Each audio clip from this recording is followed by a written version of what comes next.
Hey guys, I'm Kanye, Miss Natural Life, and welcome to Miss Natural Life TV, where we do life together naturally. And this is my first True Talk Tuesday of 2018.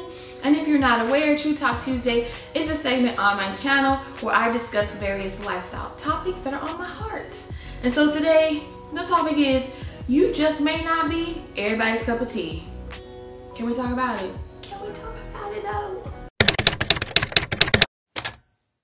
So I felt it was important to talk about this topic because of the rampant amount of suicides we see, low self-esteem, just negativity and everything just in the world today. I mean, comparison has always been something that has plagued humanity since the beginning of time. We know this, right? While there is a lot of good that comes from social media, I'm not bashing social media at all, because there have been a lot of positive campaigns and everything for various movements, from social justice to, you know, women's equality and just everything. It's been, you know, social media is a good tool, but I am saying that when used incorrectly, it can be very detrimental to people's self-esteem.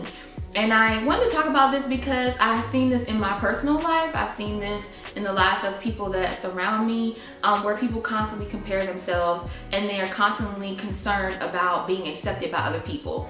And because social media, you know, allows for the thug texting, the nasty grams, it can be overwhelming for people sometimes when they get a lot of negative feedback on their posts online or just in general. And so I wanted to come and talk about, you know, that it's okay if you're not everybody's cup of tea. That's something my grandma used to say. You're not gonna be everybody's cup of tea. I feel like it's important to come and to actually combat the thought that you have to be accepted by everyone. And I understand that we want to be accepted. That's a human nature quality that we have. We want everybody to love us, we want everybody to like us and get along with us, but in reality, that's just not how it's gonna be. And while we know this intellectually, I feel like a lot of times we take it to heart when we are rejected by other people, and when people come for us, you know. And so I just wanted to come on and say, you know, it's okay if you're not everybody's cup of tea. And by tea, I mean time, effort, and attitude. I really sat down and thought about this thing because a lot of times we pursue relationships, we pursue acknowledgments from people, and we don't really consider those three things. And I think those three things are very important in our lives to consider. The T, meaning your time. You know, how much time are they investing in you? You know, we got people that go hard in the paint for celebrities and ain't paying out a single bill, okay? So I'm not gonna be online, you know, fighting with people about celebrities. I'm just not, you know. But then personally, we have a lot of times where we invest so much time into people and so much time into helping them or being there for them or thinking about them or, you know, having the relationship with them. And it's like, how much time are they investing in me? You know, because time is valuable. My time is valuable, your time is valuable. So it begs the question of, what kind of time is being invested from myself and the other person or the other people? Then you have effort. You know, we put forth a lot of effort to have relationships a lot of time. You put forth your effort in your abilities and your skills and talents, and it's like, you know, a lot of times, you know, it's not balanced, you know. So we need to take a look at how much effort we are putting into the relationship or the, I don't want to say, and when I say relationship, I'm not saying like romantic relationship, I'm saying relationship in general. You know, what kind of effort are we putting into it as opposed to what kind of effort they're putting into it? And then of course the attitude. You know, what kind of attitude do you have about the people that you want to be acknowledged by or accepted by versus what kind of attitude they have about you? And so of course this T is more so for personal, you know, reflection and different things like that, but thinking about our relationships in terms of what kind of time, effort, and attitude are we investing and providing, and what are we getting in return? And I feel like if we think about those things, we'll have a little bit more balance to our relationship, and then find that it's okay that, you know, you're not everybody's cup of tea. You know, they might not be for you in that respect. I feel like when we think about this kind of tea, we may be less likely to shrink back, to feel unloved, to feel unwelcome or uninvited, to feel negativity about ourselves. You know, if we evaluate these relationships, these acknowledgments, these occurrences, these exchanges based off of that, it will really help us bring that into balance in how we see ourselves. And also it allows you to be a little bit picky about who you align yourself with. I know for me, my personality is very free. I love meeting people. I love spending time with people. I love making new connections, making new friends via online platforms or in person. Like, I never meet a stranger. I'm that kind of girl. Never meet a stranger. If you see me in the supermarket, by the time we are done in line, you are my bestie. Like, we're friends, you know? But then it's like, more so when you go into a deeper level of a connection with someone, you know, you really want to make sure that it's someone that you want to be aligned to. And it will make you really evaluate why you may feel some kind of way about someone, what they say, what they think, how they feel about you, what they do, you know, how they behave towards you. You know, you will evaluate why it's important to you or not important to you.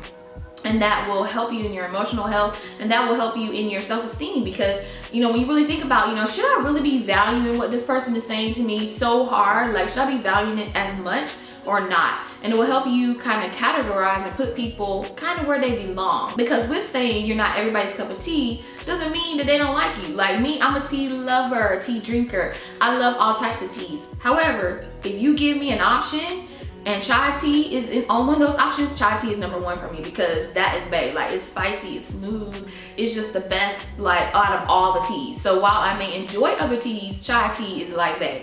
You see what I'm saying? So it's the same way in people and relationships. You know, you may not be everybody's favorite, but you may not be someone they dislike. You know what I mean? And so understanding that can bring some balance as well. Also, growth goes with that as well. You know, there have been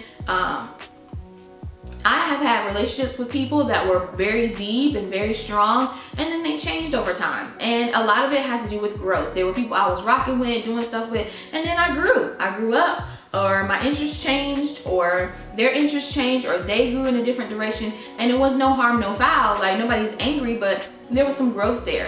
And so, again, with that, you know, how we see ourselves in that, you have to be okay with the different changes that we have as humans, and different changes that we have just for growth, for location changes, and, you know, things that you want. It's okay to, you know, be picky about your tea. You know what I'm saying? Be picky about, like I said, who you align yourself with, and who you make those deeper connections with. And then when you do that, you'll be okay with not being the first pick. You know what I'm saying? Like I said, with the chai tea, you'll be okay with not being #1, but you'll also not allow yourself to be taken advantage of, if that makes any sense. You know, there's a lot of times I see people where they want to be #1 so badly that they do everything. They give all their time, they give all their effort, they give their whole attitude of positivity towards a situation or a person, and get nothing in return because they want to be first. They want to be the first pick. And it's okay to not be the first pick. As long as you take care of #1, as long as you are your first pick, then you'll be able to, you know, more effectively balance out different relationships. With that, you'll be able to soak up all the love and acceptance and, you know, ride or die-ness from your tribe. You know, everybody's tribe looks different.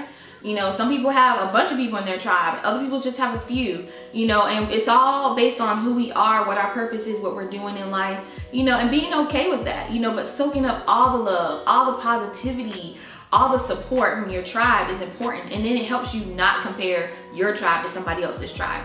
It helps you be thankful for the people that you have surrounding you, that love you and support you and care about you, that will go hard for you.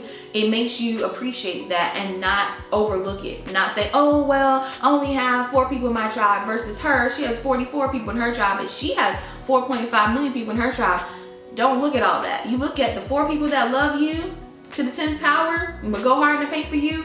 There's your blessing right there. And it helps you not feel like there's something wrong with you. It helps you not feel like, you know, you are less than or unworthy or anything that way. It will make you feel more qualified and more worthy that, hey, I have these 4 people in my tribe that really love me. And so when you soak up all that positivity, it takes away, you know, the disgruntledness, the dissatisfaction, the inferiority of how people may feel, you know, when you compare yourself to someone else. I would say always be the best version of yourself, because what you bring to the table is valuable. What you bring to the table is necessary, and it's important, you know, it's special, and only you can bring that to the table. You may not be everybody's cup of tea, but you are everything to those who need it. just remember that, you know. And so I wanted to come on here and talk about that because, you know, seeing, you know, so much negativity and so much, you know, suicides and bullying and just people feeling so lost and feeling so unloved and people feeling so, you know, ignored. We have to take into account for ourselves. You know, you have to look at your own life and look at your own situation and determine for yourself, you know, what is important and what's not important, and then look for those people, acknowledge them, acknowledge the people that love you and care about you and want to be there for you, and then you won't feel so alone, you know. And it's hard. I mean, I'm not saying it's easy for me every day. It's not, you know, it's not easy for me every single day of my life. However, how I get through it is looking at the people that surround me, that love me, and not focusing on rejection and not focusing on who has what and comparing myself to numbers, comparing myself to, oh, they got to go to Paris, oh, this and that, because my life is blessed. You know, what I have is blessed. What I have is amazing. And what you have is the same, you know, and it may not be everybody else's, but it doesn't take away the validity of the amazingness that it is. So I just hope that was encouraging. I hope that made sense. I said, you may not be everybody's cup of tea. That's okay, because you're everything to those who love you. All right. I hope you are encouraged by this little piece of word that I shared today. I hope that helps someone. I would appreciate it if you leave some comments in the comment section. Let me know what you think about that, how you feel about it, you know.